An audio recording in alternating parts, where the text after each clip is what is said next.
বন্ধু বান্ধৱীসকল পোন প্ৰথমতে ৰঙালী বিহুৰ হিয়া ভৰা লগতে অসমীয়া নৱবৰ্ষৰ শুভেচ্ছা যাচিলোঁ happy Rongali Bihu all of my friends my dear friends আৰু আজি এই ভিডিঅ'টিত আপোনালোকক আমাৰ ঘৰত কি ফুল ফুলি আছে কপৌ ফুল ফুলিছে তগৰ ফুল কপৌ ফুল 3-4 জেগাত ফুলি আছে আৰু এই ভিডিঅ'টিৰ জৰিয়তে আপোনালোকক দেখাবলৈ চেষ্টা কৰিম বলক ভিডিঅ'টা আৰু এয়া চাওক আপোনালোকে দেখিবলৈ পাইছে তগৰ ফুল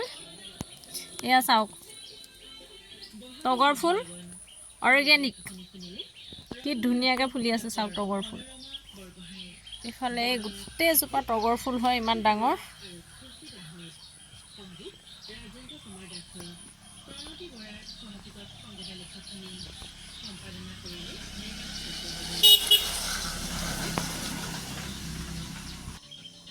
আৰু এয়া চাওক আপোনালোকে দেখিবলৈ পাইছে কপৌ ফুল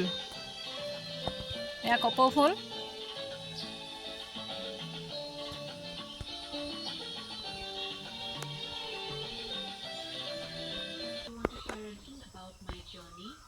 আৰু এয়া আপোনালোকে দেখিবলৈ পাইছে কপৌ ফুল আৰু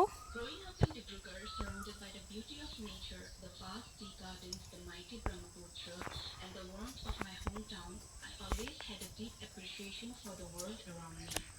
Science fascinated me from a very young age. I remember being curious about how things